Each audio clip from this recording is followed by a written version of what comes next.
చూస్ country delight, live better. ఇప్పుడే country delight app ని download చేసుకోండి. అద్భుత చైతన్యంతో ఈసారి ఇచ్చిన తీర్పును గౌరవిస్తూ వారికి ధన్యవాదాలు తెలపడానికి కడపలో మహానాడు పెట్టాలని నిర్ణయించాం. ఈ మహానాడును మీరు చూస్తే బ్రహ్మాండంగా చేసిన నాయకులకు కార్యకర్తలకు మనస్ఫూర్తిగా అభినందనలు, కృతజ్ఞతలు. 2024 ఎన్నికల్లో పార్టీ సాధించిన విజయం అసామాన్యం. 93% స్ట్రైక్ రేట్, 57% పైన ఓటు షేర్తో కొత్త చరిత్రను సృష్టించాం. ఇది ముమ్మాటికి కారణం పసుపు సైనికులే. ఇక్కడుండే మీ నాయకత్వమే కారణమని మీ అందరికీ విజ్ఞప్తి చేస్తున్నా. మీరు చేసిన పోరాటాలే నేటి అధికారం, మీ త్యాగాలే నేటి ఈ స్థానం.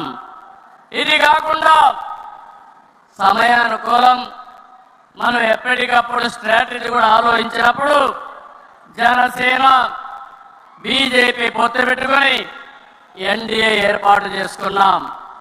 దానివల్ల కూడా ఈరోజు ఈ మహా విజయానికి దోహదం చేశాయని చెప్పి విజ్ఞప్తి చేస్తున్నా.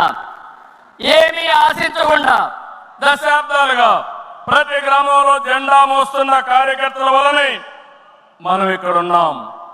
నేనే కాదు, ప్రతి ఎమ్మెల్యే, ప్రతి ఎంపీ, ప్రతి మంత్రి గుర్తించుకోవాలి. 43 ఏళ్ల ప్రస్థానంలో దేశంలో ఏ పార్టీ ఎదుర్కొన్నటువంటి సంక్షోభాలు పార్టీ ఎదుర్కొన్నాం. అయితే పార్టీ పని అయిపోయిందని మాట్లాడిన వాళ్ళు వాళ్ళ పని అయిపోయింది తప్ప పార్టీ మాత్రం ఎప్పుడు ఎక్కడ తిరిగి చూడలేదు. తెలుగుదేశం జెండా రెపరెపలాడుతూనే ఉంటుంది.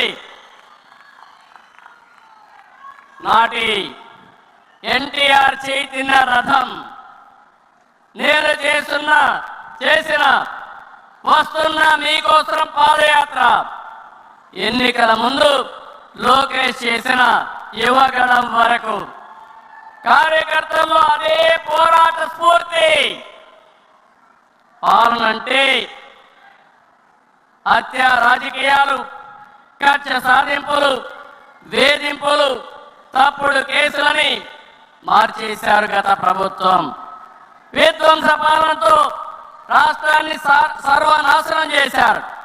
దీన్ని ప్రశ్నించిన తెలుగుదేశం కార్యకర్తల్ని, నాయకుల్ని ప్రాణాలు తీశారు, వేటాడారు, వెంటాడారు, అక్రమ కేసులు పెట్టి అరెస్టు చేశారు.